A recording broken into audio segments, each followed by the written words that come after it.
ռեստորանային ոլորտում տեխնացուների առումով բախվում ենք տարբեր կրթական, դաստիարակչական, արժեհամակարգային մարդկանց։ Շատ ծայրահեղ են։ Բավականին ծայրահեղ մարդկանց հետ ես դու շփվում, այսօր կարող է տեխնացուն քեզ դիմել, դու հաջորդ օրը կամ 3 օրից հետո իրեն զանգահարես, ինքը արդեն աշխատանք գտած լինի։ Երբ որ մտա հորեկա ոլորտ, մարդիկ չէին պատկերացնում HR մասնագետը ով է։ Երբ որ ես ներկայանում եմ, ասում էին դու մեր հոգեբանն ես, ով է թողարկում մատուցող մասնագետին։ Որ կենտրոնն է թողարկում։ Ղեկավարը լսում է իր աշխատողին, ոչ թե ասում դու սխալ ես եւ վերջակետ։ Լսում է։ Աշխատողի հոգեբանությունը sense այն չեմ հասկանում, ինքը իմ ընկերն է, թե ղեկավարն է, որտեվ այսօր ինքը իմ ընկերն է, վաղ գալիս է, որպես ղեկավար նկատողություն անում, իր մոտ, այսպես ասած, բախում է լինում։ Կարող է կողքից նստած թվալ, որ վայ, գիտես, հեշտ է սպասքը տանել, բերել, դասավորել, դա հեշտ գործ է։ Ոչ, դա ընդամենը 20 րոպե է հեշտ, հետո դու պատկերացրու 2-3 ժամ դու նույն գործառույթը անում ես ֆիզիկական։ Ողջույն եւ բարի գալուս Job.am-ի YouTube-յան ալիք։ Մենք մեկնարկում ենք հաղորդում քննարկումների շարք նվիրված աշխատաշուկայի արդիական հարցերին։ Այսօրվա իմ հյուրը Ռոզա Գրիգորյանն է։ Ռոզա ջան, շնորհակալ եմ հրավերս ընդունելու համար։ Շնորհակալություն Լիլիթ ջան, ինձ էլ է շատ հաճելի նման միջավայրում գտնվելու համար։ Ռոզա ջան, այսօր խոսելու ենք շատ կարևոր հարցի շուրջ, դա ռեստորանային ոլորտում աշխատանքային հարաբերությունների կառուցման, մոտիվացիայի եւ անձնային աճի մասին է խոսքը գնում։ Ինձ հետաքրքիր է ինչով է առանձնանում ռեստորանային ոլորտի հավաքագրումը այլ ոլորտների հավաքագրումից։ Ինքը բավականին հետաքրքիր աշխարհ է, այսպես ասեմ, ընդհանրապես ռեստորանային ոլորտը գուցե յուրաքանչյուր ոլորտի ներկայացուցիչ ասի, որ իր ոլորտը ամենայուրահատուկն է, հետաքրքիրն է, բայց մենք այստեղ շատ կարևոր Ուրեմն հարցի միանգամից պատասխանեմ ավելի sense բացատրեմ թե ինչ եմ ուզում ասեմ այն առումով որ դու աշխատում ես նախ մարդու հետ հյուրի հետ ով եկել է այդ օրը նշելու իր համար շատ կարևոր առիթ ընտանեկան առիթ գուցե իր սիրելիի հետ է մոտեցել ու խնդիրը ռեստորանի այն է որ դու կարողանաս մաքսիմալ լավ ու դրական եւ խոհանոցով իրեն գոհացնել եւ սպասարկումով եւ մաքրությամբ եւ այլն ու այստեղ յուրաքանչյուր հաստիկ ունի իր արժև դրված հստակ պահանջներ։ Տեսեք, մեր մոտ հավաքագրումը գուցե սկզբից շատ sense պարզ ու հեշտ թվա, որովհետև եթե այլ մասնագիտությունների հավաքագրումն ենք նայում, շատ կարևոր են մասնագիտական խիստ կրթությունը, սերտիֆիկացիաները եւ այլն, հա, sense աշխատանքային փորձը։ Այստեղ մի փոքր այլ է պատկերը գուցե մենք օրինակ մատուցողի համար մասնագիտական ռեալ կրթության բարձրագույն կրթություն չպահանջվի եւ այլն, բայց ամենակարևորը այստեղ մատուցող օրինակ եթե ընտրում ես այլ կրիտերիաներ կա, բացի այն, որ ինքը սպասարկում պետք է իմանա լեզուների տիրապետում, այլ նաեւ ինքը պետք է լինի կարողանա իր էմոցիաները գեղեցիկ շփվի հաճախորդի հետ, կարողանա էմոցիաներ տա, կարողանա իրավիճակը շտկի, այսինքն ավելի շատ մենք փափուկ հմտությունների հետ ենք աշխատում, որ հարցազրույցին միանգամից կարող է դա չերևալ։ Այստեղ ավելի շատ մենք կենտրոնանում ենք մարդկային հատկանիշների վրա, իր ճկունության վրա, իր կողմնորոշման վրա ու այդպես լիքը կրիտերիաներ կա, սա ուղղակի պարզապես մի հաստիքի օրինակ վերցրեցինք, իսկ մնացածն էլ յուրաքանչյուրը իրանով առանձնահատուկ։ Հավաքագրումը յուրօրինակ է, որովհետև օրինակի համար մեզ մոտ աշխատակիցների օրինակ դիմորդների բազահասկացությունը շատ ժամանակավոր է։ Ինչով է ժամանակավոր, որովհետև այսօր կարող է տեխնացուն քեզ դիմել, դու հաջորդ օրը կամ 3 օրից հետո իրեն զանգահարես, ինքը արդեն աշխատանք գտած լինի։ Նմանատիպ, այսպես ասած, մարտահրավերել մենք ունենք, դրա համար մաքսիմալ պետք է շատ արագ արձագանքել, արագ հրավիրել հարցազրույցի, արագ կողմնորոշում իրականացնել, ինչի եւ իր դրական եւ բացասական հետևանքներ իհարկե տալիս է։ Դա նորմալ այսքանը կարող եմ ասել։ Ռեստորանային ոլորտը ինքը բավականին հետաքրքիր է, նաև այն իմաստով, որ որպես HR մասնագետ կարծում եմ բախվում եք խնդրի մշտապես հոսունության կամ որ կադրերը շատ արագ գալիս են եւ շատ արագ լքում են եւ ինչպես դու էլ նշեցիր, այստեղ նաև խնդիր է այն, որ եթե 1-2 օր անգամ հավաքագրման գործընթացում ուշանաս, կարող է պոտենցիալ աշխատակցին ձեռքիցդ բաց թողնես։ Այս դեպքում, երբ որ գալիս են հարցազրույցի առհասարակ այդ process-ը կամ ինչպես դիմել ռեստորան, ինչպես է կազմակերպվում այս ամեն ինչը, ինչպես է ընդունում աշխատանքի։ Ընդհանուր առմամբ յուրաքանչյուր ռեստորան ունի իր քաղաքականությունները։ Վայր կա, որ դու կարող ես պարզապես մտնելով ռեստորան, ասես ես փնտրում եմ աշխատանք, կախված է այդ ռեստորանում կա HR մասնագետ թե ոչ, իհարկե մի մաս ռեստորաններում չկա HR մասնագետ հասկացությունը, մենեջերներն են ստանձնում կամ յուրաքանչյուր պոզիցիայի ղեկավարը իրան այսպես ասած ստանձնում այդ պարտականությունը ինքն է իրականացնում այդ հավաքագրման process-ը, բայց մեր ոլորտում այո դուրը կարող են թաղակել, ասել ես եկել եմ աշխատանք փնտրելու։ Տարբերակներ կան զանգով, հենց CV-ներով կամ կայքերով դիմելու հետ կախված թե դու ինչ կարգի HR բլոգ ունես ու ինչպես է քո HR քաղաքականությունը, HR մենեջմենթի քաղաքականությունը։ Մեզ մոտ, ասում եմ, տարբեր օրինակներ կան։ Ես հիշում եմ, երբ որ նոր HR մասնագետ դառնել եւ իմ առաջի քայլերն էի անում, իմ մոտ պատկերացում HR մասնագիտության այդ process-ները, կարգերը լրիվ այլ են։ Երբ որ մտա հորեկա ոլորտ, մարդիկ չէին պատկերացնում HR մասնագետը ով է։ Երբ որ ես ներկայանում եմ, ասում էին դու մեր հոգեբանն ես։ Իմ համար եւ այսպես ասած մարտահրավեր էր դա, որ մարդկանց ներկայացնել այս մասնագիտության եւ հոգեբանության նախ տարբերությունը, որ այո, ես կարող եմ ապրոմակցել, աջակցել ինչ-ինչ հարցերով, բայց ես հոգեբան չեմ, անգամ հոգեբանական կրթություն չունեմ։ Ու այստեղ արդեն մարդկանց եւ քո ներքին աշխատողներին ներկայացնել եւ նաեւ քո նոր դիմորդների ներկայացնել թե ով ես, մի փոքր բարդ էր այն փուլը, որ մարդիկ մտածում են միանգամից այսօր եկա հարցազրույցի, պետք է աշխատանքը տեսնեմ ու հենց այս պահին ես ասեմ աշխատեմ։ Հենց այս պահից սպառնել իրենց համար կարող է չլիներ։ Բայց միջև այդ մշակույթը դու որպես գործատու սովորեցնում ես քո դիմորդներին, ինքը բավականին ժամանակատար է եւ ռեսուրսատար է, որ փուլեր կան հարցազրույցի, ճիշտ է, չեմ ասում 20 փուլով կամ 7 փուլով գոնե 2 փուլ պետքա տեսնեն կամ մեկը եթե արագ կարողանաս կազմակերպես իր անմիջական ղեկավարի հետ ապագա հանդիպումը երկրորդ փուլի հարցազրույցը որ այսպես ավելի շատ մասնագիտական ռազմավարական գնահքո process-ները։ Ճիշտ է, շատ դեպքերում շատ լավ ստացվում էր, շատ դեպքերում չէր ստացվում, որովհետև մենք ռեստորանային ոլորտում տեխնացուների առումով բախվում ենք տարբեր կրթական, դաստիարակչական, արժեհամակարգային մարդկանց։ Շատ ծայրահեղ են։ Բավականին ծայրահեղ մարդկանց հետ ես դու շփվում ես 16 տարեկան երեխայի հետ, ով նոր է դպրոցը ավարտել, ուզում է մի անգամից գումար աշխատի եւ ունես պայմանականորեն 58-60 տարեկան կին դիմորդ, որ բավականին լավ մասնագետ է եղել ժամանակին, պետական օրինակ համակարգում, ինչ-ինչ պատճառներով կրճատումներ են եղել ու ինքը կարգից դրդված պետք է աշխատանք գտնի ու չի գտնում այլտեղ աշխատանք, դիմում է հորեկա ոլորտ, ռեստորանների ոլորտ։ Ու այստեղ բավականին եւ սերունդների եւ արժեհամակարգի եւ օրինակի համար մարդ, ով որ մանավանդ մեծ տարիքի, հա, կանանց մասով, որ խնդիր ընդհանուր կա, բայց լավ է այդ խնդիրն էլա գնալով, այսպես ասած, մարդիկ նորմալ են համարում, սպասք լվանալը դա ամոթ բան չէ, մաքրություն անելը դա ամոթ բան չէ, այսինքն այդ մտածելակերպն էլա գնալով դեպի դրականը դառնում, ու երբ որ մենք մի 7 տարի առաջ մարդիկ ամաչում էին, որ հանկարծակի ոչ ոք չիմանա, որ իրանք այստեղ սպասք լվացող են աշխատում, որովհետև իրանք բավականին շատ լավ, օրինակ գլխավոր հաշվապահ են եղել X կառույցում, հանկարծակի իր նախկին գոլեգաները չգան, չտեսնեն, ինչ որ մի անկյունում ինքը կանգնած սպասք է լվանում։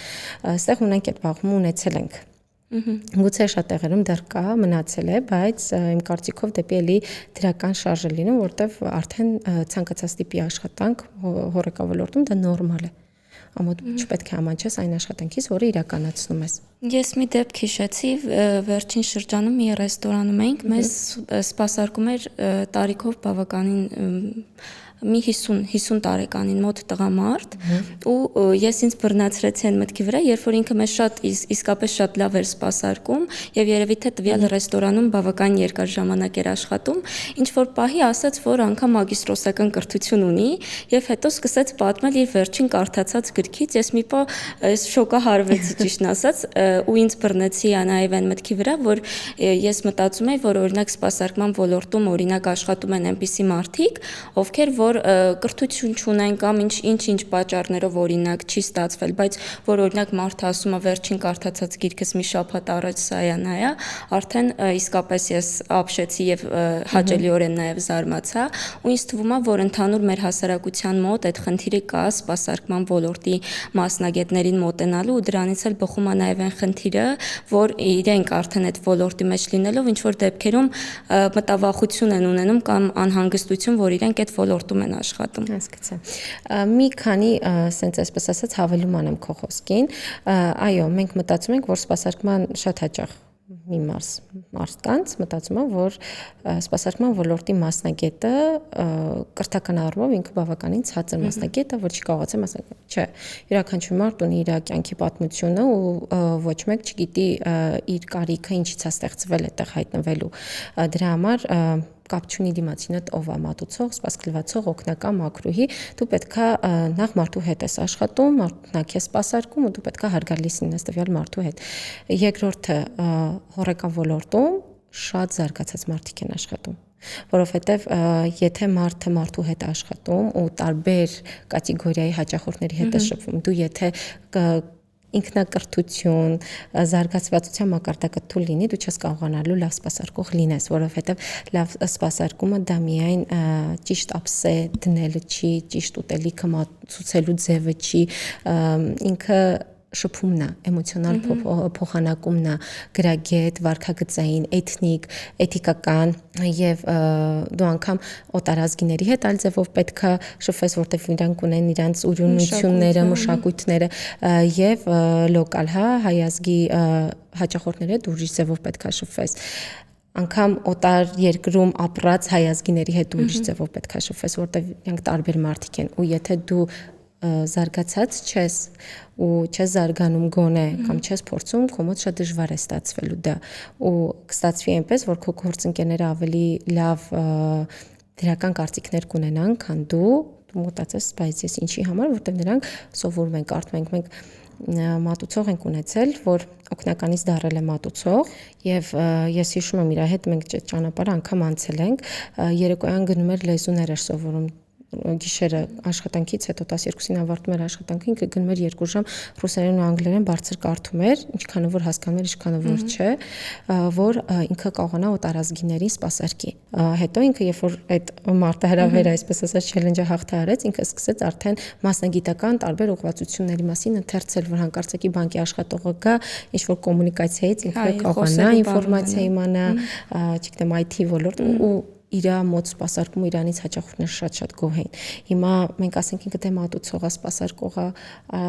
պետք չի իրան սովորել, պետք չի իրան կարդալ, չէ, դա էլ է մասնագիտություն։ Ուղղակի մեր հայ հասարակությունը մատուցողը որպես մասնագիտություն,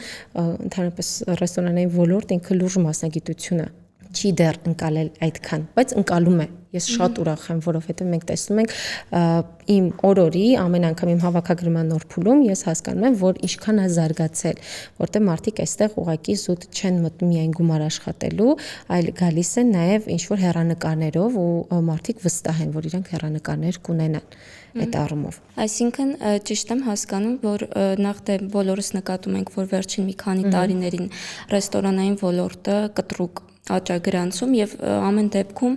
միշտ արձագանքները գոնե Հայաստանում սպասարկման ոլորտի հետ կապված, թեկուզ օտարերկրացիների կողմից ասում են, որ մեզ մոտ եւ սպասարկումը եւ սնունդը շատ լավն է, բայց ինձ հետաքրքիր է այս արդեն 2025-ի մասին որ խոսենք, ինչպիսի տենդենց կա եւ արդյոք մարդով աշխատում է ռեստորանային ոլորտում եւ օրինակ սկսել է մատուցողի կամ մատուցողի օգնականի հաստիքից։ Ինքը հեռանկար աշխատանքային աճ որպես այդպիսին ոլորտում դիտարկում է, թե դեռ այդ մակարդակին չենք հասել։ Տեսեք, կախված է ինչ մոտիվով է ինքը մտնում հորեկա ոլորտ։ Ես դեպքեր եմ ունեցել իմ պրակտիկայում, որ մարդիկ պարզապես մտել են գումար աշխատելու դուրս գալու եւ դառել են մասնաճյուղի մենեջեր։ Կախված է ինչ ճանապարհ անցնում այդ ընթացքում եւ ինչ մոտիվներով է գալիս։ Հեռանկարները շատ են ու շատ լավ դեպքեր են ունեցել ու պրակտիկորեն որ հարցազրույցի ժամանակ հարցում ես օրինակ որ ինչն է այս ոլորտում քեզ գրավում եւ այլն, մարդիկ ասում են ես ուզում եմ դառնամ ապագայում ռեստորատոր։ ճիշտ է կստացվի իրանց մոտ չի ստացվի դա ուղղակի բիզնես հմտությունները նաև միայն այն չի որ դու պետք է մասնագիտական իմանաս սպասարկումը ինչ է ռեստորանը ոնց է աշխատում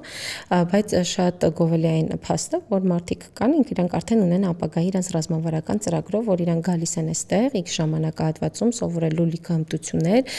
ընթացքը գործընթացի ու գնում են դեպի իրանց հիմնական նպատակ թե այդ ճանապարհին ինչ կլինի արդեն ոչ մեկ չի կարող ասել կախված է տվյալ մարդուց ու երկրի պայմանավորված պայմանական իրավիճակներից մնացածը այո կան մարդիկ ովքեր որ արդեն այս աշխատանքը դիտարկում են որպես ռեալ մասնագիտություն այսինքն ավելի հեռանկարային նպատակային էլի գալիս ենք այն կետին որ արդեն մարդու ցանկությունից է ոնց որ կախված նաև բացի դա կներես Լիլի ջան մի բան էլ ասեմ այստեղ ինչով է նաև այս մշակույթը գնում զարգանալու տեսեք երբ որ մենք ուզում ենք բանկային համակարգ մտնենք կամ ֆինանսական ինչ-որ մի ոլորտ պայմանականորեն ոլորտը վերցնում մենք ինչ ենք անում առնվազն 4 տարի պետք է բարձրագույն կրթություն ունենանք չէ բանկային համակարգում մտնեք 4 տարվա կրթություն ինքը բավականին ռեսուրս, ժամանակ, էներգիա եւ ֆինանսներ է պահանջում։ Հորեկա ոլորտում այս բացը կրթական համակարգում միայն տալիս են քոլեջները կամ բուհում 1-2 մասնագիտացումներ, սերվիս օրինակ, հա, բայց որից հետո մարդիկ գնում են իրանց ճանապարհով։ Հիմնականում շատ քիչ են մարդիկ, որ հենց սերվիսն են ավարտած, գնում են հենց կամ գնում են հյուրանոցային ոլորտ, ոչ թե ռեստորանային ոլորտ։ Այստեղ գալիս է այն բացը, որ լավ, ով է թողարկում մատուցող մասնագետին, որ կենտրոնն է թողարկում։ Իհարկե կան արդեն տրեյնինգ կենտրոններ, մասնագետներ, ովքեր որ վերապատրաստում են, ես դրա համար շատ ուրախ եմ, ու վերջին 5 տարիներին իրենք սկսել են բավականին զարգանալ, եւ հենց սրանով էր պայմանավորված է, որ մարդիկ սա արդեն չեն դիտարկում պարզապես եկամուտի միայն աղբյուր, ժամանակավոր գործ, այլ ինչ որ ժամանակ հետո կարիերային աճի լավ հնարավորություն։ Այստեղ երկրորդ մի քանի, այսպես ասած, մեդալի մյուս կողմն նայենք, երբ որ մարդիկ ասում են ես օգնական եմ ուզում եմ դառնալ մատուցող, իրանք կարող շատ լավ օգնական լինի, օգնական լինի, այն որ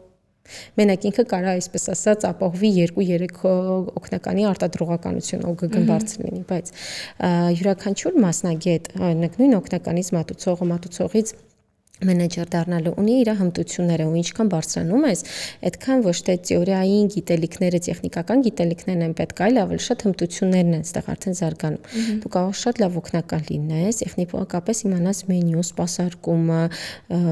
բոլոր պրոտոկոլները եւ այլն, բայց դու չկարողանաս յուրի հետ գրագետ եւ էմոցիոնալ շփվես։ Ուստեղ դու դարձնում ես մատուցող, ինչ որ աշխատանք ես կատարում, դարձնում ես մատուցող, իր մոտ էլի աշխատելով, որտեղ դա հմտություն է, ինքը իրանով պետքա դա ինչքան էլ կողքից աջակցեն, խորհուրդ տան, մարդը պետքա հմտության վրա ինքնուրույն աշխատի, զարգանա, կարդա, փորձի, ձախողվի, փորձի, ստացվի, այսինքն այս process-ը մարդը ինքնուրույն պետք է անի։ Եվ այդ պահին, երբ որ իր մոտ չի ստացվում դառնա մատուցող լավ, դու ստեղ կորցնում ես 2 կադր, եւ քո մատուցողին, եւ քո լավ օգնականին։ Այսինքն դու ձեռք ես բերում վատ մատուցող եւ կորցնում ես շատ լավ օգնական։ Նույնը մատուցողների առումով։ Երբ որ դարձնում ես մենեջեր, կարա ստացվի իր մոտ շատ լավ, որտեղ ինքը ունի այդ ղեկավարման, առաջնորդման հմտությունները եւ իր հետ աշխատելուց դու ոնց որ կավա, դու պատրաստում ես ու լավ որակի մարդ է դառնում, մասնագետ է դառնում, բայց լինում են մարդիկ, ովքեր որ եկան այս կետը հասան, վերջ, ուրեմն այսքանով բավարարում են, բայց որպես մասնագետ ես կասեմ, եթե կարիերային աճ եք ունենում, դուք ավելի շատ աշխատելու տեղ եք արդեն ստեղծում ձեր համար։ Ոչ թե բենակ պետք է աշխատել, հասնել մի կետի, ասել վերջ ես հասա այս կետից, ընդհակառակ դու հասար այն կետին, այդ սկիզբն է այն ճանապարհը, որ դու պետք է լիարժեք տիրապետես։ Եթե դու մոտավորապես 80%-ով ես համապատասխանում այդ հասցիկին կամ 85%-ով ես համապատասխանում, դու եկար հասա, դու 15% բաց չես ունենում, ընդհակառակը քո մոտ էլի է զրույց ես դու շատ բաներ էլի սկսելու սովորել։ Անընդհատ ներքևից վերև տենալը այդ հեշտ է, շատ հեշտ է, ասես թե ինչ անում, բայց երբ որ գալիս ես արդեն շոշափում ես քո խնդիրները, քո պարտականությունները, քո process-ները, հասկանում ես, որ դու իրականում շատ բաներ չգիտես ու դու պետք է զրույց սովորես շատ բաներ։ Այստեղ շատ մասնագետներ ու շատ մարդիկ դադարում են սովորել ու դառնում են ու ասում են լավ, ինչի մոտ չստացվեց, որովհետև այդ վերջնակետը չի կարիերայի աճը, այդ ընդհակառակը այդ առաջի քայլերից մեկն է դառնում արդեն։ Հաջորդին ինքը դառնում ամենաառաջի քայլերից մեկը, որ դու պետք է նորից սովորես դեպի հաջորդի, որ դու լավ մասնագետ լինես, ոչ թե պարզապես մասնագետ լինես։ Իսկ այս ոլորտում մարդկանց մոտիվացնելը, որովհետև իրենց գործը բավականին դժվար է, շատ ակտիվ, ծանր աշխատանք է, ժամային գրաֆիկը գուցե հոգնեցնող, պլյուս հյուրերի հետ աշխատել, ինչպես նշեցիր, ամեն մեկը իր հոգեբանության մշակույթով եւ այլն եւ այլն։ Ինչպես մոտիվացնել աշխատողին, որ ինքը ամեն օր արթնանա, գա ժպիտով գործի, կամ կողնե ոչ ամեն օր, բայց իր գործը մաքսիմալ սիրելով անի։ Ճիշտ է, շատ գործընկերներ իմ կամ ոլորտի այլ մասնագետներ կասեն, որ ֆինանսը շատ կարևոր է։ Ես չեմ մերժում այդ գաղափարը, որ այո, ոլորտում գալիս են գումար աշխատելու, բայց իմ համար ըստ իս կարևորը ինչ մթնոլորտում աշխատողը աշխատում։ Այդ շատ կարևոր է, մանավանդ գերծանրաբեռնված, լարված իրավիճակներում եւ թե դու ճունես առողջ գոլեգաներ մթնոլորտ, դա ավելի է սուր նայվում քո համար։ Երբ որ դու կոնֆլիկտ ես ունենում հաճախորդի հետ կամ ինչ որ մի բան քո սորտով չի գնացել որպես սպասարկո, ու երբ որ դու մոտենում ես, վստահում ես քո մենեջերին, որ կարող է այդ խնդիրը լուծի մենեջերդ, կամ մոտենում ես խոհանոց, որ գիտես, որ խոհանոցը կլուծի այդ հարցը, այդ կոնֆլիկտը այնքան արագ է վերանում, այդ էմոցիաները այնքան արագ են հետ գնում։ Եվ հակառակ դեպքերը կարող է շատ լավ հյուր ունենաս, շատ չնչին, դե աշխատանքային խնդիրները կան։ Շատ չնչին խնդիրը դառնա շատ ավելի սուր։ Կարևորը թե ինչ մթնոլորտում են աշխատում, եթե աշխատողը ապահով, հանգիստ, խաղաղ մթնոլորտում է աշխատում, աշխատանքի մեջ ամեն բան կարա լինի, բայց այդ էմոցիաները, այդ էներգիան զգում է աշխատողը, իր ուսերին զգում է, երբ որ ինքը գալիս է այստեղ, չի զգում ավելորդ լարվածություն, բացի իր աշխատանքից առաջացած լարվածությունը, ուրեմն ինչ որ միտեղ լավ կետի ենք հասել, էլի, այդ առումով, որ ստեղծել ես այդ աշխատանքային միջավայրը, որ աշխատողը ապահով զգա, եթե անգամ ինքը ինչ որ ձևով լարվածություն է զգում, ինքը գիտի գոնե այդ լարվածությունը ինչպես պետք է լուծի, խոսելով, զրուցելով, ինձ մոտ գալով, էմոցիոնալ առումով կարող է գա, նեղվի, խոսի, գնա, всё ինքը արդեն հանգստացավ, ինքը արդեն դատարկվեց այդ բացասական էներգիայից։ Հա, երևի զգում է, որ իրեն ընկալող հասկա, ինքը մենակ չի։ Ինքը այստեղ պարզապես աշխատող չի, պարզապես։ Ինքը մարդ է, առաջինը, որը մարդիկ ուզում են այս դարում զգան, ինքը մարդ է, գնահատվում է, ու գնահատականը դա միայն գումարի տեսքով շնորհակալություն հայտնելը չի կամ բանավոր, այլ դա երբ որ դու զգում ես քո աշխատողը տխուր կանգնած է, մոտենում ես, ինչ է պատահել, հարցնում ես, ինչով կարող եմ քեզ օգնել, կամ մի քանի օր է դու անդրամադիր ես գալիս, տեսքս դուրս չի գալիս, ինչ է կատարվում քո հոգեկան աշխարհում։ Ու սա օրինակ շատ կարևոր է նաև անմիջական ղեկավարները, երբ որ դա նկատում են, որտեվ HR-ը կարա նկատի։ Բայց HR աշխատանքային նաև ֆունկցիայի մեջ է դա նկատի, բայց HR-ը ամենտեղ չի կարող, HR մասնագետը ամենտեղ չի կարող լինել միաժամանակ ու բոլորին վերահսկել։ Բայց երբ որ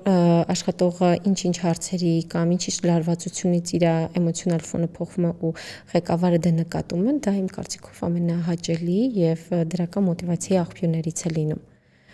որ լսվում է իր ձայնը, իրան գնահատում են հենց այդպես, իրան արժևորում են հենց այդպես, կամ խնդիր է լինում, ղեկավարը լսում է իր աշխատողին, ոչ թե ասում դու սխալ ես եւ վերջակետ։ Լսում է։ Գոնե լսում է, հարցեր է տալիս իրավիճակը ավելի լավ տենալու համար, եթե սխալ է ինչ-որ խնդիր է առաջացել, ասում գիտես ինչ, SS կետերում ճիշտ ես, SS կետերում ճիշտ չես։ Բայց պետք է անպայման դա արդեն ներքին առաջնորդությունից է գալիս էլի ղեկավարի, որ պետք է ունենա իր մեջ։ Այստեղ հա իրականում շատ կարևոր հանգամանք կա, երևի մի փոքր էլ դրա մասին խոսենք, հենց առաջնորդել թիմի ներսում առաջնորդի եւ իրենից ավելի ցածր օղակում գտնվող աշխատակցի միջև աշխատանքային հարաբերությունները ստեղծելու process-ն է, որովհետեւ շատ դեպքերում աշխատողը կարող է օրինակ դուրս գալ, որովհետեւ չունի լավ մենեջեր, կամ ունի խնդիր խոհանոցի հետ, որովհետեւ խոհանոցի խնդիրը հասել է իրեն, չնայած որ դա ընդհանրապես կարող է իր տիրույթում չլինի, եթե ինքը հաճախորդի հետ է աշխատում։ Այս դեպքում այս երկու օղակը ինչպես պետք է ճիշտ կազմակերպել, որ ռեստորանը ֆորս մաժորային իրավիճակների չհանդիպի գոնե։ Տեսեք, երկու հա մասով հարցը սենց էր, ճիշտ եթե հասկացա, առաջինը որպես ղեկավար ոնց կառավարես քո թիմը, այո, եւ ոնց կառավարես քո թիմի եւ մյուս թիմերի այդ հարաբերությունները, այո։ Առաջին մասով ասեմ, որ մեզ մոտ չընդհանուր հայկական շուկայում մի քիչ այդ ղեկավար աշխատող հարաբերությունները յուրաքանչյուր մարդ ինքը յուրովի է ընդունում մի մասը ասում այսպես է ճիշտ, այնպես է ճիշտ, յուրաքանչյուր մարդ իր ձևը պետքա գտնի, բայց այդ էլ գալիս է զարգացվածությունից, դու պետքա շատ փորձես, կարդաս, զարգանաս, որ կարողանաս ճիշտ աշխատանքային ոճդ գտնես։ Սխալներ, որոնք կան ու որոնք իմ կարծիքով միայն ոչ մենակ մեր ոլորտում են, այլ նաև մնացած ոլորտումներ են, որտեղ ղեկավար աշխատող հարաբերությունը բոլոր տեղեր կա։ Դա այն է, որ ղեկավարը կամ շատ sense կարմիր լավ գիծ է գծում, ասում ես ես ղեկավար եմ, դու աշխատող, կամ այդ գիծը վերանում է։ Հիմնականում խնդիրը տեղից է գալիս։ Երբ որ վերանում է գիծը։ Երկուսն էլ վերանում են։ Հա, երկուսից է գալիս, այստեղ արդեն աշխատողը ունի հասանելիություն ձայնի իրավունքի ու ինքը լարվածություն, չլսվածություն ազգում, կամ այդ շատ ընկերականությունը, որ միտեղ ինքը չեմ հասկանում, հիմա աշխատողի հոգեբանությունը sense այն չեմ հասկանում, ինքը իմ ընկերն է, թե ղեկավարն է, որտեվ այսօր ինքը իմ ընկերն է, վաղ գալիս է, որ որպես ղեկավար նկատողություն անում, իր մոտ, այսպես ասած, բախում է լինում։ Նորմալ է այդ դա կարծում եմ, որ լավագույն, հա, տարբերակներից մեկն է, եթե դու գծես հստակ կանոնները, գծերը, բայց որոնք լինեն նաև բաց, որ ձայնի իրավունքի առումով, դու կարող ես շատ լավ լինել քո աշխատողների հետ, ընկերական լինել, բայց ընկեր պետք չի լինել երբեք։ Աշխատողների հետ ընկերական խրախուսում է, որովհետև դու պետք է լինես ավագ իրանց, առաջնորդը իրանց, մարդ, որ կարող է իրանց հարցերին ու խնդիրներին տալ պատասխան, հասկանա իրավիճակը ինչա կատարվում, բայց երբ որ այդ դաշտը մենք անցնում ենք շատ sense ընկերականի, դա վերանում է, որտեղ տեղ արդեն վերանում է որպես ղեկավար հարգանքը, ղեկավարի իմիջը, ստատուսը, ասեմ էլի, խաթարվում է, բայց եթե դու ընկերական ես, այսինքն բաց ես, բայց գալիս ես sense ինչ-որ ձևով նաև ունես հստակ պատեր, քայլեր, սահմաններ, վերջ։ Ոնց բացատրեմ, ոնց որ բանի մենեջմենթի մեջ ոնց օրինակներ կան, որ ղեկավարների 3 տեսակ կա, մրգերի վրա ենք բացատրում, առաջինը դա պոպոքի նման է, այսինքն կոպիտ, խիստ, sense, այսինքն դժվար է իրան ջարդելը, երկուսը տենց հաջորդը sense ավելի շատ փափուկ մրգի նման են ունում, լողմի կամ շատ փափուկ է ինքը եւ լավագույն տարբերակն է դա դեղցի նման է արտաքինից փափուկ ներսում կորիզը կա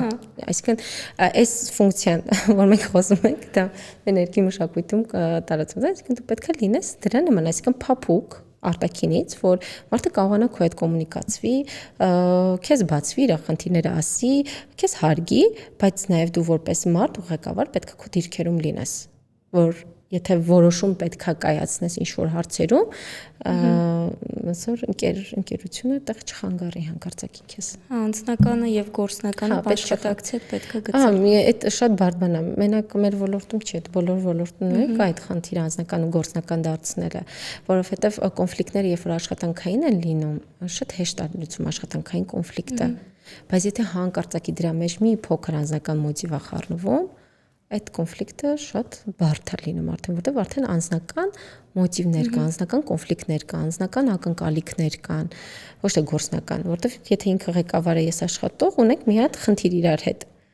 Աշխատանքային, եթե ինքը իմ ընկերն է, ես իր ընկերն եմ, ու ինքը նաև իմ ղեկավարն է, ես իր աշխատողն եմ, այստեղ արդեն երկու ընկերներն են բախվում իրար։ Իսկ ընկերական կռվը HR մասնագետը շատ դժվար չէ, մի քիչ ավելի երկար է լուծվում դրա։ Կամ չի լուծվում ընդհանրապես, եթե փորձում ենք լուծել, հա, դե չլուծված տարբերակ չեմ հիշում այս պահի դրությամբ, բայց իմ համար, ես իմ այսպես ասած սկզբունքներով եկեք մի հատ հասկանանք, որ նա կազմակերպությանը օգուտ։ Մի հատ դուք երկուսդ էլ շատ լավ երկու կողմին էլ տես ներկայացնում եք, որ դիմացինը սխալ է, բայց հարց, որն է կազմակերպության համար այս պահի դրությամբ ավելի արդյունավետ, ավելի օգուտ ու ավելի վնասակար։ Գուցե երրորդ տարբերակ կա, եկեք գտնենք իրար հետ այդ երրորդ տարբերակը։ Ընդհանրապես, երբ որ կոնֆլիկտների մասին ենք խոսում,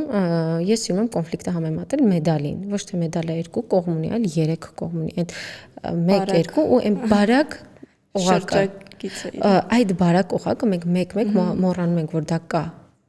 Ու մենք մտածում ենք կամ սա, իսկ այ երրորդ տարբերակ, գուցե երկուսն էլ պետք է, ուղղակի պետք է հասկանանք այդ երկուսը ոնց գտնենք։ Սենց նրբություններ կա մասնագիտական առումով, որ ինքը հետաքրքիր է իրականում, բայց եթե օրինակի համար վերադառնանք մեր ռեստորանային ոլորտում, եթե ռեստորանային ոլորտը ունի հստակ արժեհամակարգ, հստակ կորպորատիվ մշակույթ, հստակ նպատակներ, հստակ ուղեգիծ, դու արդեն համեմատում ես իրավիճակը, արդյոք համապատասխանում է դրան, զուգահեռներ ես տանում, ինչն է օգուտ, ինչն է վնասելու։ Ու ըստ դրա ես դու նաև լուծում չվիրավորելով հանկարծակի մարդուն, որովհետև կոնֆլիկտների մեջ մարդիկ, ասում եմ, անձնական դաշտում իրանք խոցելի են լինում անձնապես, ոչ թե որպես մասնագիտական, այո, իսկ անձնական պահը դու պետք է արդեն գործնականը լրիվ դնում ես այն կողմը, սկսում ես իր հետ որպես անձի հետ խոսես։ Ինչն է քեզ ավելի շատ խոցել, որ իրար հետ 2 օր առաջ սուրճ եք խմում, այսօր իրար հետ կոնֆլիկտ ունեք։ Այո, որտեվ ես իրան պատմել եմ իմ անձնականի մասին, ինքը իրանց է պատմել, մենք իրար հետ լավ ընկերներ ենք եւ այլն, այսօր էս իրավիճակում ունենք։ Այնտեղ արդեն բերում ես դաշ, սա արդեն գործատու է եւ այլն, գնում ես այդ կոնֆլիկտը լուծելու։ Հա, ենթադրում եմ, որ եթե այդքան մանրամասն փորձում եք երկու կողմին հասկանալ, ուրեմն հնարավոր է լինում նաև այդ խնդիրը հարթել անցնել։ Ցանկալի է կոնֆլիկտի մասով նստել զրուցել, որովհետև տեսեք կոնֆլիկտը, փոքր կոնֆլիկտները ինչքան շուտ լուծես, այդքան հետագան ավելի հեշտ է լինելու, որովհետև ինքը ձնագնդիկի էֆեկտով դու ավելավաս փուճուրիկ հարցի հետ շուտ լուծես անցնես առաջ, քան մի հատ մեծ գլոբալ, որովհետև հետո հասկանաս թե այդ մեծ ձնագնդիկը որտեղից էր առաջացել, այդ շատ դժվար է լինում։ Պայմանականորեն կարող է լինի ինչ-որ մի հատ նամակի, որ ես իրան նամակ գրեցի, ինքը ինձ չպատասխանեց։ Պարզապես դες ինչ-որ հարց։ Բայց հետաքրքիր է, մարդու հետ աշխատանքը շատ հետաքրքիր է, որովհետև մարդը միակ էակն է իմ համար հələ որ դեռ չի բացահայտվում լիարժեք, որտեղ մարդը ինքը իրան չի ճանաչում լիարժեք, որ մենակ դիմացին իրան կարողանա ճանաչի լիարժեք։ Ու այդ ճանապարհը, այդ տրանսֆորմացիան, դրա համար ես շատ եմ սիրում այս մասնագիտությունը։ Իսկ հորեկա ոլորտում դա ավելի հետաքրքիր է, որտեղ դու ասում եմ տարբեր արժեհամակարգերով, տարբեր դաստիարակության, տարբեր կրթական մակարդակերով մարդկանց հետ ես աշխատում, ու այդտեղ դու անդադ բացահայտելու բան ունես, անընդհատ։ Հա, պլյուս որ ինչ-որ ակտիվ գրաֆիկի մեջ կարող ոչ գիտակցված ինչ-որ գործողություններ կատարվեն, ու ինքն էլ չհասկանա օրինակ ինչի։ Լինում են մարդիկ, որ իրենք ուղղակի չեն պատկերացնում խնդրի ոնց պատասխանատվության չափը իրականում։ Դա մենակ մեր ոլորտում չի։ Բոլոր ոլորտում է տենց աշխատողը պայտակ չի հասկանում իր սխալի պատասխանատվության չափը, բայց ավելի վատ է լինում այն դեպքում, երբ որ ղեկավարը չի հասկանում դա։ Հա, դա ավելի վատ է։ Դրա համար կյանքում պատասխանատվության զգացումը զարգացնելը շատ կարևոր է, որ գոնե եթե կողքի մարդը չասենք աշխատող ղեկավար էլի, որովհետև այսօրվա աշխատողը կարող լինի վաղ ղեկավար, վաղվա ղեկավարը,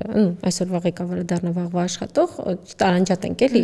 ինչ որ բաներով, բայց կյանքում պատասխանատվության զգացում վերցնել ու պատասխանատու լինել ինքը շատ լավ հմտություն է իմ համար։ Ինքը իմ համար հմտություն է, որովհետև դու քո օրվա համար պետք է պատասխանատվություն կրես։ Դու քո որոշման, քո արած եւ չարած գործերի համար պետք է պատասխանատվություն կրես։ Քո սխալի արժեքը պետք է հասկանաս ինչքան է լինում։ Ու մենակ չասես դա իմ գործը չէ, դե ես ինչ չասեցին։ Մի երկու քայլ ավել մտածելա պետք։ Չանելը, չզանգելը, չուղարկելը ինքը ունի բացասական հետևանքներ։ Գուցե դա քո դաշտում չի լինելու, գուցե դա քո ղեկավարի դաշտում է, ղեկավարի դաշտում է, տնօրինության դաշտում, բայց դա ունի իր արժեքը, ու ինչքան բարձրանում է վերև, այդքան այդ պատասխանատվության արժեքը ծանրանում է։ Իսկ մի երկու բառով ասացիր կորպորատիվ մշակույթի ու այդ արժեքների մասին, օրինակ հենց ձեր մոտ։ Մեր մոտ ամբողջությամբ ընտանեկան մթնոլորտ, ընտանեկան կորպորատիվ մշակույթ։ Մեզ մոտ մենք ունենք գրված եւ չգրված օրենքներ, որոնք շատ կարևոր են։ Ավելի կարևոր, քան մասնագիտական ինչ-որ կրիտերիաներ։ Դրա համար մենք օրինակի համար մի քիչ երկար է մեր մանավանդ ղեկավար ստաֆի հավաքագրման process-ը։ Երկար եք ընտրում։ Ավելի, հա, երկար, որովհետև մենք չենք ուզում պարզապես մարդ ընդունենք հաստիկ փակենք, այլ մարդ, ով որ մեր գաղափարակիրն է, որովհետև շատ կարևոր է, եթե մանավանդ այդ ոլորտում, այդ հաստիքում, եթե դու չունեցար գաղափարակիր, կարող ինքը շատ լավ մասնագետ լինի, շատ լավ մասնագետ լինի, դա հարց չի, բայց քանի որ մենեջմենթում դու պետքա գաղափարակիր մարդել ունենաս ընդունելու, դրա համար մի փոքր հավաքագրման process ավելի է երկարում։ Այսինքն պետքա կիսի ձեր արժեքները թիմի հետ աշխատելու ընթացքը եւ այլն եւ Բացի թիմի հետ արժեքները, այն գաղափարով, որ մենք առաջ ենք գնում,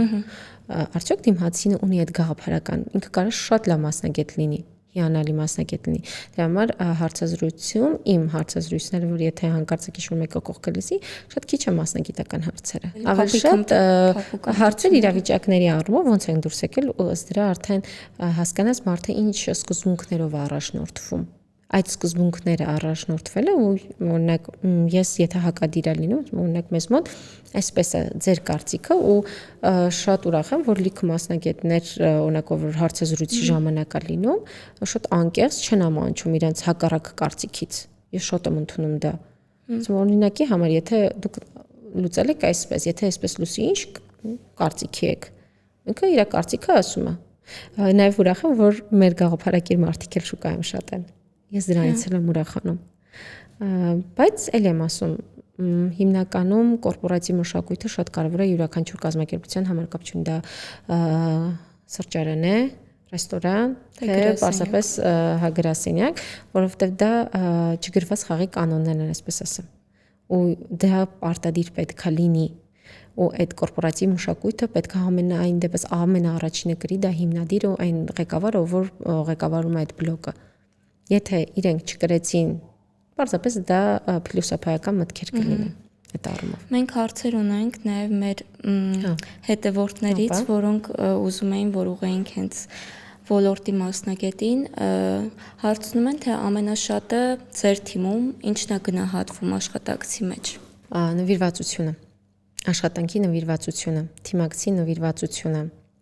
շատ են գնահատում այդ առումով։ Լիքը գնահատման բաներ ունենք, բայց այն որ մարդը սրտացավ է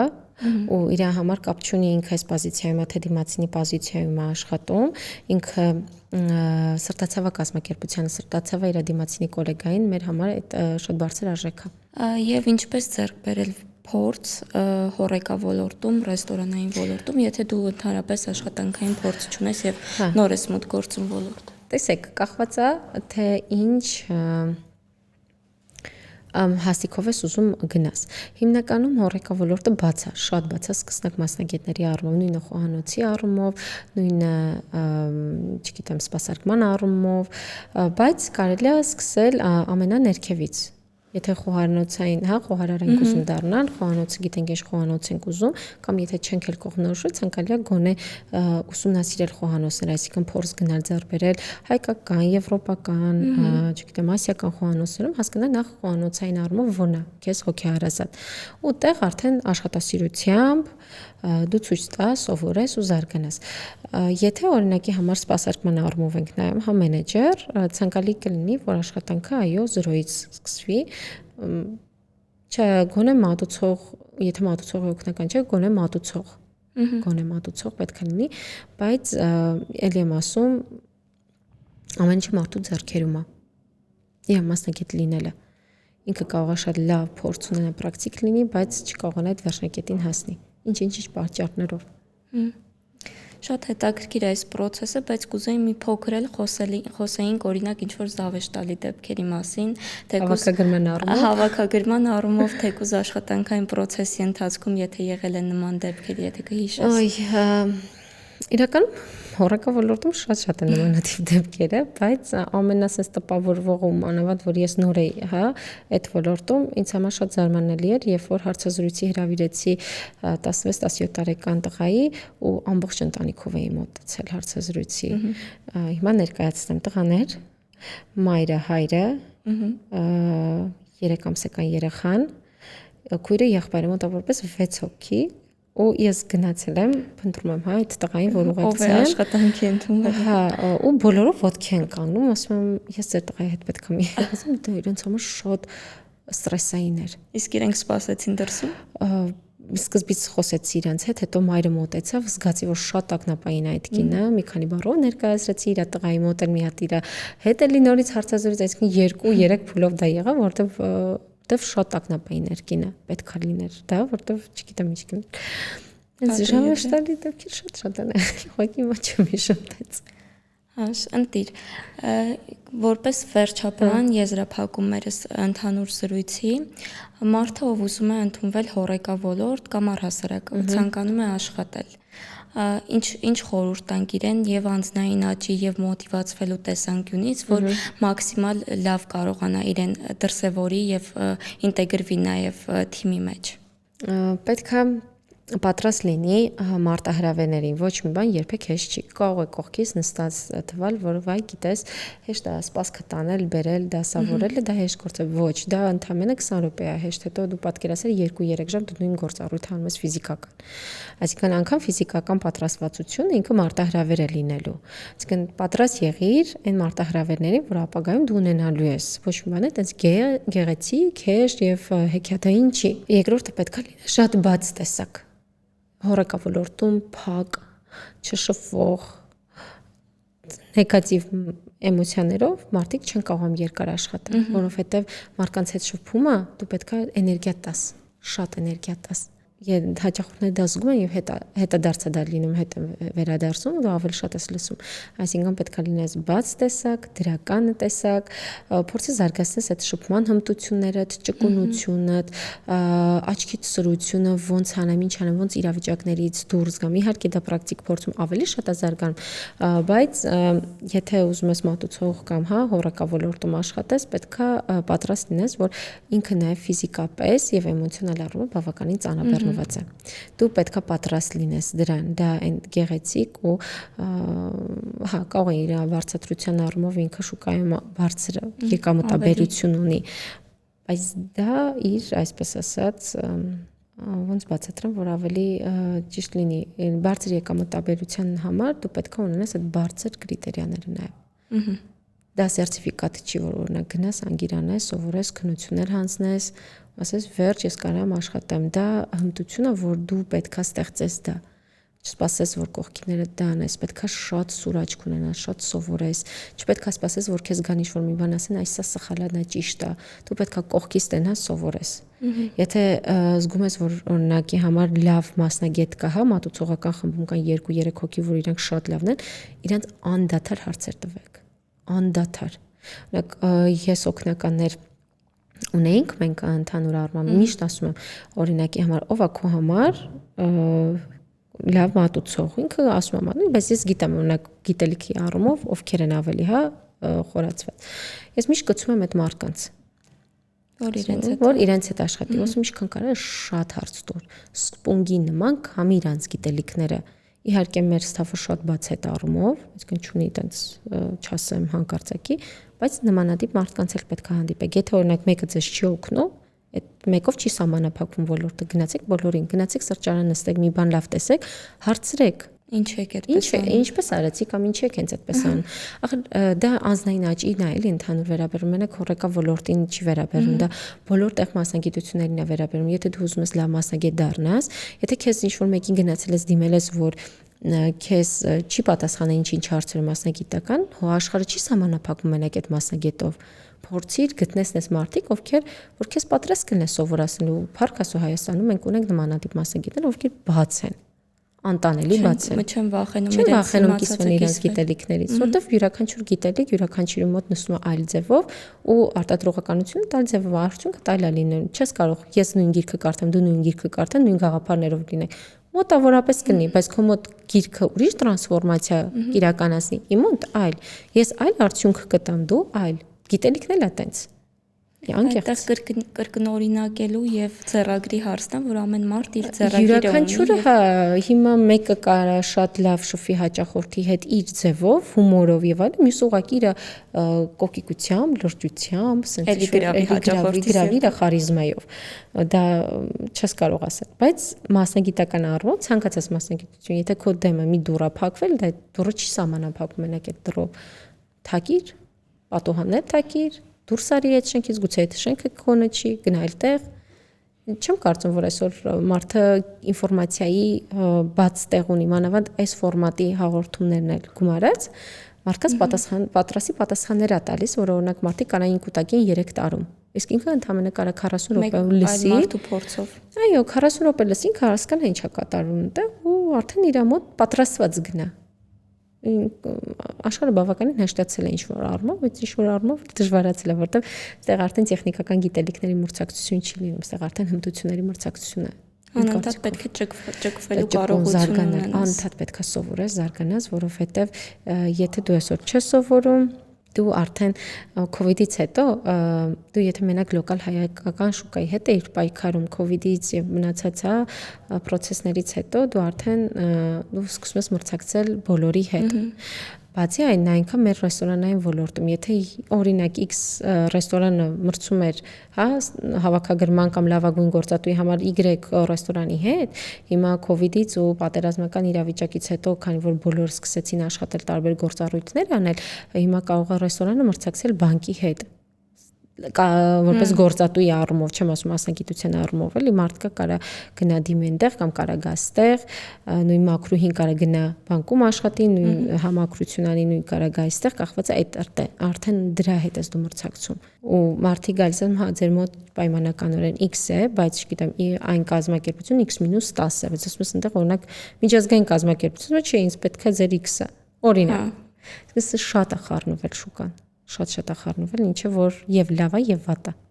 Բայց եւ պլյուսներ ունի եւ մինուսներ ունի։ Գործատուի համար էլ որոշակի խնդիրներ առաջացնում աշխատանք փնտրողի համար էլ։ Իհարկե։ Բայց պետք է ունենալ այդ ճկունությունը անընդհատ, որ կարողանաս շուկայում դու քո դիրքը եւ տեղը գտնես։ Հա, իմ կարծիքով 2025-ից եւ ավել այդ ես միշտ իմ ուսանողներին եմ ասում, ճկուն պետք է լինել։ Կարողանալ արժեքներ ունենալ հաստատուն, որ այդ արժեքները հանկարծակի շեղվեն, բայց մնացած առումներով այդ սկզբունքների եւ մնացած կրիտերիաները, որ դուք տենց ասում եք, պետք է դրանք ճկվեն ու ժամանակ առ ժամանակ ձեր դուք պետք է հարցնեք արդյոք այս սկզբունքը ինձ ծառայում է որպես իմ բարօրությանը, թե հակառակը։ Որտեղ մենք սկզբունքները տարբեր տարիքներում ենք վերցնում, տարբեր օրինակներից ենք վերցնում արքանց։ Գուցե դա իմ ծնողի մոտ է եղել ու իմ ծնողի մոտ այդ սկզբունքը աշխատել է, բայց իմ մոտ չաշխատի այդ սկզբունքը։ Գուցե ես պետքա ճկվեմ այլ սկզբունքներով աշխատեմ։ Արժե համակարգերը մի փոխեք, բայց սկզբունքները կարելի է փոխել։ Եթե վնասում է ձեզ։ Հա, այդ մասը շատ կարևոր է իսկապես։ Դե ոնց որ այսօրվա համար շատ հետաքրքիր զրույց ունեցանք։ Շնորհակալ եմ շատ Ռոզա ջան, հուսով եմ, որ մեր լսողներին եւս կօգնի, մանավանդ այն մարդկանց, ովքեր որ որոշել են ընդունվել եւ իրենց կարիերան շարունակել հոռեկա ոլորտում, ռեստորանային ոլորտում։ Շնորհակալ եմ մեր ոդկասթը լսելու համար։ Կարող եք բաժանորդագրվել մեր YouTube-յան ալիքին հետագա էպիզոդները բաց չթողնելու համար։